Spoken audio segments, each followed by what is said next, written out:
Senhor é meu pastor, nada me faltará. Caminhar me faz por verdes pastos. Guia-me mansamente a águas tranquilas, refrigera minha alma. Guia-me pelas veredas da justiça por amor ao teu nome. Ainda que eu caminhasse pelo vale da sombra da morte, eu não temeria mal algum, porque tu estás comigo. A tua vara e teu cajado me consolam. Preparas uma mesa perante mim, na presença dos meus inimigos. Unge a minha cabeça com óleo e meu cálice transborda.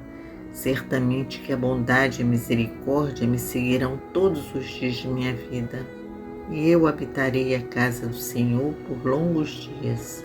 O Senhor é meu pastor, nada me faltará.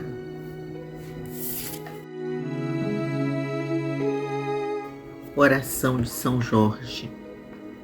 Glorioso São Jorge, invencível na fé em Deus, que traz no rosto a confiança e esperança, abra meus caminhos e proteja-me meus caminhos e jornadas. Estenda-me o teu escudo e tuas poderosas armas, defendendo-me com tua força e tua grandeza, de modo que meus inimigos permaneçam humildes e submissos. Eu andarei vestido e armado com as armas de São Jorge, para que meus inimigos, tendo pés, não me alcancem, tendo mãos, não me peguem, tendo olhos, não me enxerguem, e nem pensamentos eles possam ter para me fazerem mal. As armas de fogo meu corpo não alcançarão. Facas e lanças se quebrarão sem o meu corpo tocar. Cordas e correntes se arrebentarão sem o meu corpo e minha mente amarrar. Jesus Cristo, proteja-me e defenda-me com o poder de tua santa e divina graça. Santa Maria, Mãe de Deus, cubra-me com o teu manto sagrado e divino, acolhendo-me e protegendo-me em todas as minhas dores e aflições. Deus, Pai nosso que estás no céu, com tua divina misericórdia e grandeza de poder, seja meu defensor contra as maldades e perseguições. Graças a Deus. Pai nosso que estás no céu, santificado seja o vosso nome, venha a nós o vosso reino, seja feita a vossa vontade, assim na terra como no céu.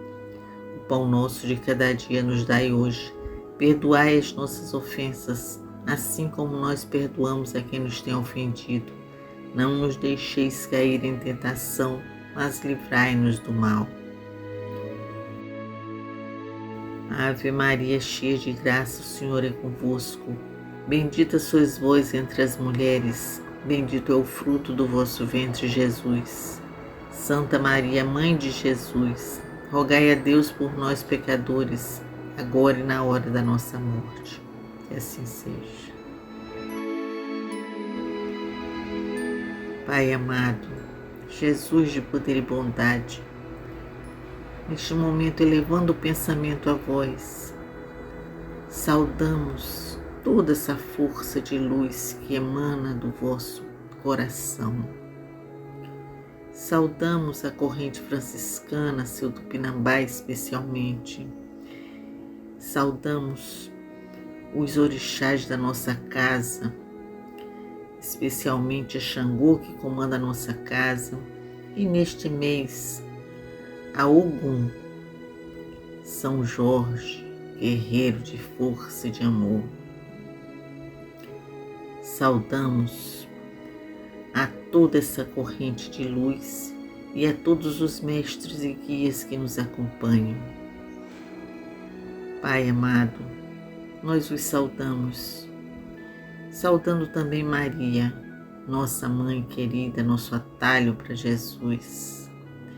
Pedimos, Pai, que esses guias de amor nos ajudem, nos orientem em vosso nome, nos tragam força e compreensão da vida.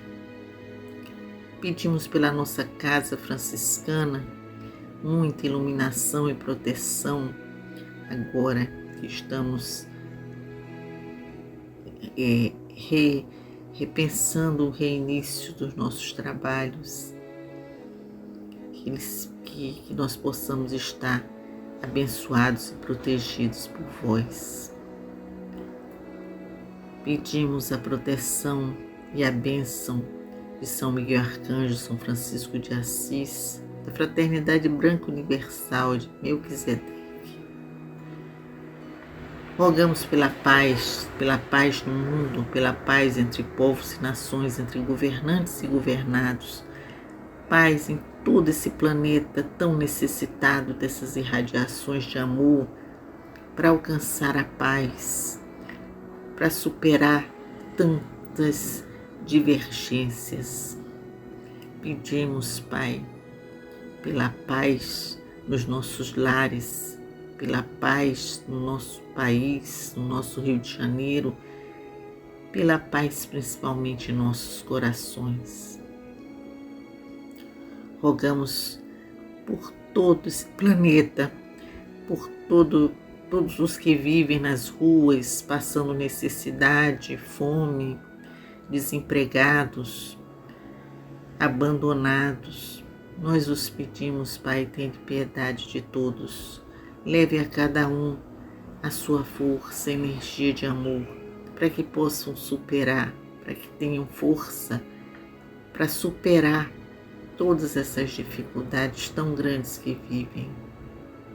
Pedindo também para que todos os governantes pensem nessa população tão necessitada e foquem a sua atenção para ajudar todos aqueles que precisam levantar, caminhar, arranjar empregos e comida para levar para casa, para suas famílias. Pedimos pelas crianças, Pai, pelas crianças do mundo, as crianças que vivem em meio à fome, à miséria, a tantas necessidades, que vivem em meio ao desamor. Proteja as nossas crianças, Pai, para que elas cresçam e transformem esse mundo num mundo melhor, mais justo, mais humano, mais tolerante. Pedimos também pelas crianças da creche Santa Clara, pelos seus familiares, professores, por todos os que trabalham na nossa casa de Francisco de Assis, por todos os médios da casa, por todos aqueles que ajudam aos nossos projetos sociais. Pedimos ainda por todos os encarnados e desencarnados cujos nomes vêm ao nosso pensamento neste momento. Que assim seja.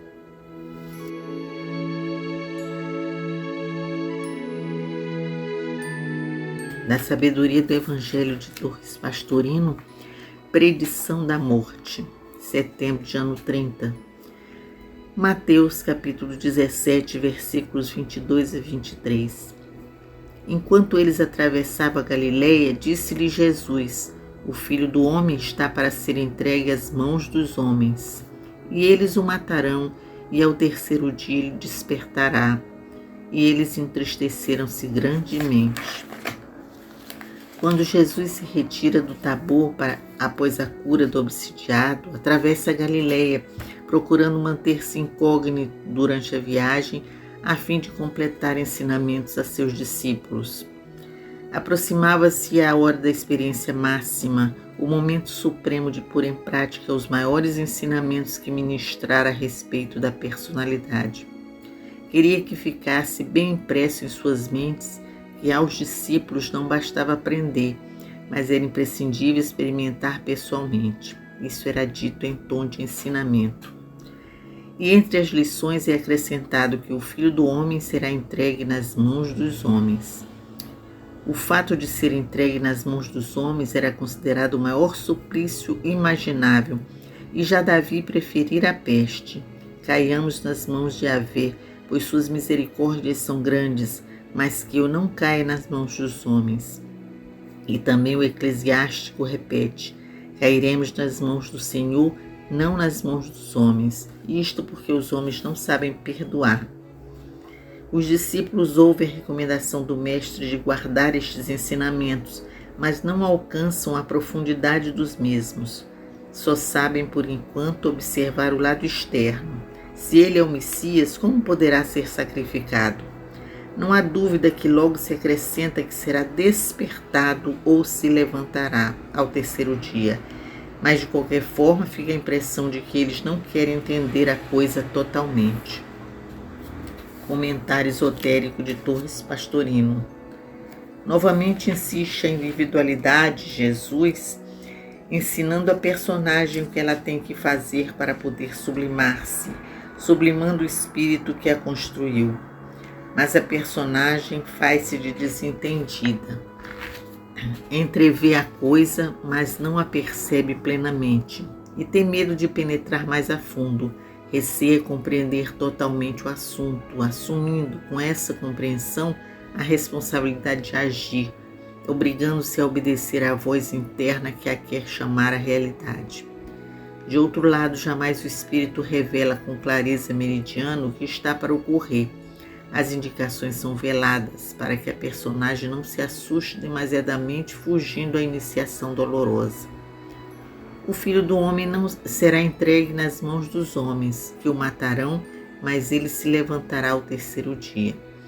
A revelação é espantosa e os atemoriza, pois não podem fixar-se no final despertamento após permanecer 3 dias no coração da terra. O que apavora a personagem é a dor, o sofrimento físico e, sobretudo, a morte. O espectro terrível com poderes discricionários e irresistíveis para aniquilar o ser atual, para destruir a personagem transitória, para reduzir a zero o filho único tão querido, nome que tanto prezamos. As mãos dos homens, as feras devoradoras, somos todos lançados quando mergulhamos na carne, no antissistema, enterrados no polo negativo, à mercê da ignorância e da maldade, sem peias e sem limites, ávidas de sangue e destruição, de saque e de gozos sádicos, de martírios morais e, se possível, de torturas físicas. E quanto mais elevado o espírito, mais se enfurece a massa contra aquele que lhe é superior, certa de que conquistará a paz e a liberdade de se lançar nos vícios sem ter quem lhe aponte e condene os erros, sem ninguém que a convoque a melhoria. Cortado o modelo diante dos olhos, mais fácil é cada um forjar seu próprio modelo, plasmado segundo seus desejos incontidos de prazeres e felicidade passageira material.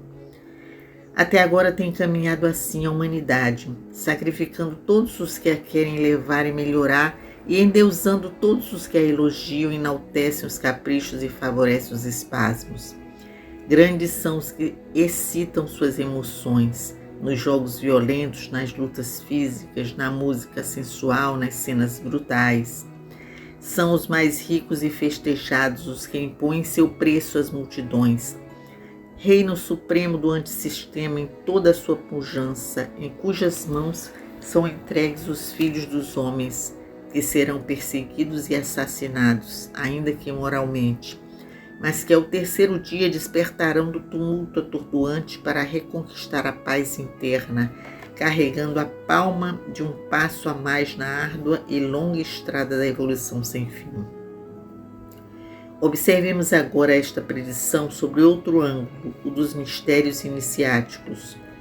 Jesus recebeu, durante a transfiguração, as instruções relativas às provas que precisava sofrer em Jerusalém. Pelo relato de Lucas, temos a impressão de que os 3 discípulos, Pedro, Tiago e João, tinham ouvido a conversa e, portanto, estavam a par do que iria ocorrer. Tanto que Pedro, que tamanho escândalo fizera quando da primeira vez Jesus acenara isso, desta vez, depois do episódio do Monte Tabor, nada disse.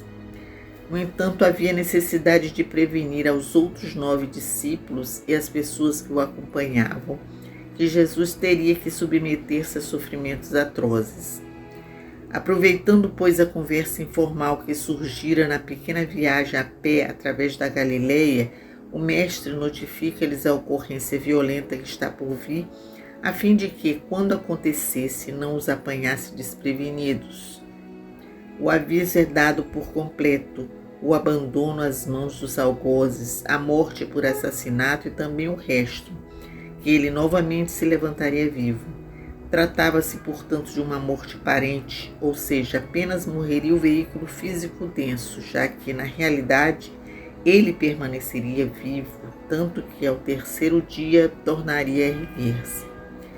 Os discípulos que não estavam a par dos ritos da iniciação não entenderam bem do que se tratava, mas não tiveram coragem de interrogá-lo. Limitaram-se a ficar tristes, pois pressentiam que iriam perder a companhia física de um mestre que eles já se haviam habituado a amar.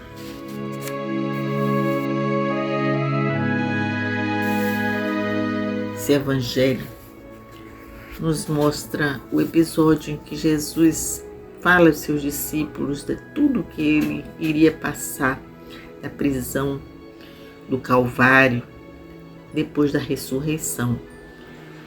E naquele momento são palavras difíceis de compreender para os discípulos, mesmo aqueles que estavam tão acostumados em conviver com Jesus, com a sua forma de falar,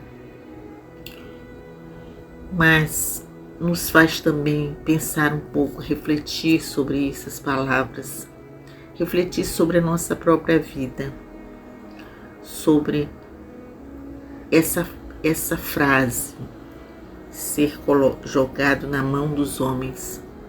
É assim que a personagem vive o seu período evolutivo como encarnado. A personagem vive esse período convivendo com todas as dores, com as vaidades, com a intolerância, com a violência, com situações de grande sofrimento, e muitas vezes causados pelas outras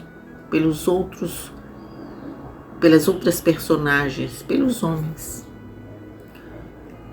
Porque os homens não sabem perdoar, assim diz o Evangelho. E é verdade, muitas vezes o perdão fica só da boca para fora, não é um perdão do coração, não é um perdão que sai do âmago da luz divina que brilha dentro de nós, um perdão verdadeiramente cristão. Muitas vezes nós vivemos momentos de grande dificuldade causados por outros irmãos e não conseguimos compreender que aquilo faz parte do nosso processo evolutivo, que nós temos que entender que muitas vezes estamos compreendendo de forma diferente ou até não estamos aceitando que seja uma mensagem para nos ajudar no nosso processo de evolução. Porque o grande caminho nosso é cair nas mãos de Deus, nessas mãos misericordiosas, que quando nossa personagem crescer e compreender que as mãos de Deus, que este brilho maravilhoso que emana do Pai Maior está dentro de nós e que nós podemos começar a nos transformar ainda neste plano evolutivo, compreendendo e aceitando as dificuldades que vivemos, tendo mais tolerância e compreensão com os nossos irmãos, porque vivemos entre eles e quanto mais próximos estamos, exatamente mais próximos estamos daqueles que em outras encarnações nós tivemos dificuldades ou tivemos afinidades. E aí é preciso evoluir com esses irmãos, para que não tenhamos que voltar muitas e muitas vezes para resgatar esses nossos karmas, para aliviar o nosso peso karmático e caminhar cada vez mais para viver a vida de espírito, a grande iluminação que existe emanada pelo Pai. Então, que nós consigamos compreender a nossa caminhada, que a nossa caminhada é difícil, mas e passa por todo todo este Calvário, o Calvário que o Cristo passou, mas que ela brilhará, ela renascerá o terceiro dia, se nós deixarmos que essa luz divina brilhe dentro de nós, que nós saibamos perdoar, compreender e aceitar as diferenças, que nós possamos deixar o nosso Cristo interno nos comandar, para que nós possamos de fato evoluir ainda nesta vida o máximo que pudermos. Fica então essa mensagem a todos, uma mensagem de amor neste mês da Páscoa, mês que relembra o Calvário de Jesus, mas que principalmente lembra o seu renascimento cada vez maior dentro de nós. E também mês do nosso Pai, do nosso amigo, do nosso orixá de força, que é São Jorge, sincretizado como Ogum, vencedor de demandas, para que ele também nos ajude a vencer esta demanda da vida, a superar as nossas dificuldades, a vencer as nossas demandas, que nós tenhamos força e proteção divina para superar as nossa pequenez, para superar as nossas dificuldades de enxergar o mundo, de enxergar a vida, de enxergar o Pai dentro de nós. Senhor, faz de nós um instrumento da sua paz. Onde houver ódios, faz com que eu leve o amor. Onde houver ofensas, que eu leve o perdão. Onde houver discórdia, que eu leve a união. Onde houver dúvidas, que eu leve a fé. Onde houver erros, que eu leve a verdade. Onde houver desespero, que eu leve a esperança. Onde houver tristezas, que eu leve alegrias. Onde houver trevas, que eu leve a luz. Ó Mestre, faz com que eu procure mais consolar que ser consolado, compreender que ser compreendido, amar que ser amado, pois é dando que se recebe, é perdoando que se é perdoado e é morrendo que se nasce para a vida eterna. Assim seja. Que o Pai nos abençoe, nos ilumine, nos dê força e proteção nessa caminhada da vida.